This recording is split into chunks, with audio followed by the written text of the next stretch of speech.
chips at 8 different casino properties, including Caesar's Palace and Mandalay Bay. These guys were all over town. We had to find a way where it was kind of foolproof, where they wouldn't be able to immediately catch on. Eric Morikawa's story is one of deception, greed, and eventually downfall. He was a brilliant computer scientist with a passion for gambling, which led him down a dangerous path of cheating in casinos across the country. Morikawa's story began in the early 2000s when he discovered a vulnerability in the casino chip system. Time we graduated from the $100 chips to the $500, even the $1,000 chips, and the money was coming in. He realized that the chip's radio frequency identification, RFID tags, could be easily manipulated, allowing him to change the value of the chips without anyone noticing. To those who don't know about this, RFID radio frequency identification is a technology that uses radio waves to automatically identify and track objects. It consists of a reader and a tag, with the tag containing a microchip that stores information.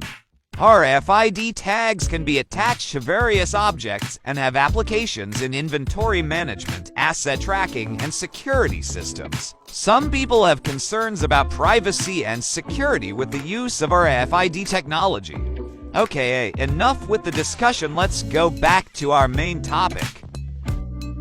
At first, Morikawa used his skills to cheat at blackjack and other table games, but he quickly realized that the real money was in poker, and began planning to imitate and copy the chips from the casino.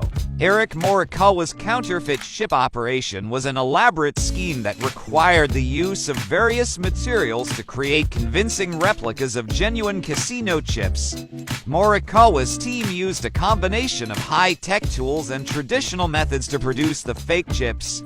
We went up to Vegas and we would get the chip from the table. We took it back to my garage and we broke it down.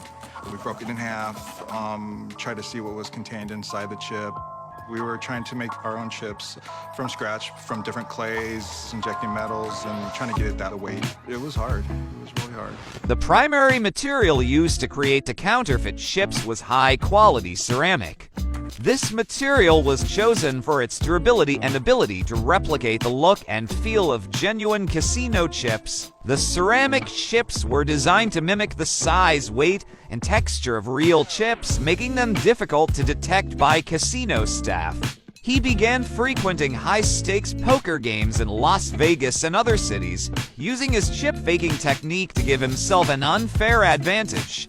Morikawa's scheme worked for a while, and he amassed a small fortune from his poker winnings. The lifestyle was changing. We were doing a lot of eating out at nice restaurants and being on the strip. He even started selling his fake chips to other gamblers who were eager to cheat their way to success. But eventually, Morikawa's luck ran out. In 2014, Morikawa was caught using his fake chips at a poker tournament at the Borgata Hotel Casino and Spa in Atlantic City. The casino security team noticed that the chips didn't have the correct RFID signals and quickly realized that Morikawa was up to something. Enough information was developed to obtain a search warrant. And when the home was searched, every piece of evidence we were looking for was there. The whole setup was found. The chips are of such quality that some of those that have been passed in the recent past may not have been detected yet.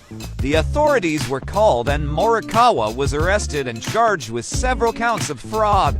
He pleaded guilty and was sentenced to 5 years in prison as well as a hefty fine. Alright, before we proceed, let's have another discussion. Let's make it short. I know some of you getting bored of it, and maybe others want to know some extra knowledge. I mean extra knowledge. A hefty fine typically refers to a large or substantial amount of money that a person or organization is required to pay as a penalty for violating a law or regulation. The exact amount of the fine can vary depending on the nature and severity of the offense, as well as the jurisdiction in which the offense was committed. In general, a hefty fine is one that is significant enough to serve as a deterrent to future violations and to punish the offender for their actions. Morikawa's story is a cautionary tale about the dangers of greed and the consequences of cheating. He let his desire for wealth and success override his sense of morality, and it ultimately led to his downfall. But Morikawa's story also highlights the importance of casino security measures and the constant need to stay one step ahead of potential cheaters. It's a reminder that even the most sophisticated technology can be vulnerable to those who are determined to cheat the system. In the end, Eric Morikawa's legacy will be one of deception and regret. He may have thought he was gaming the system, but ultimately, the system won. While we may face challenges and setbacks along the way, it is crucial to remain true to our values and act with integrity, honesty, and empathy towards others. By doing so, we can not only achieve our goals, but also make a positive impact on the world around us. Thank you for joining us on this journey and for exploring the remarkable story of Eric Morikawa. I hope you enjoy our video and see you again in the next one.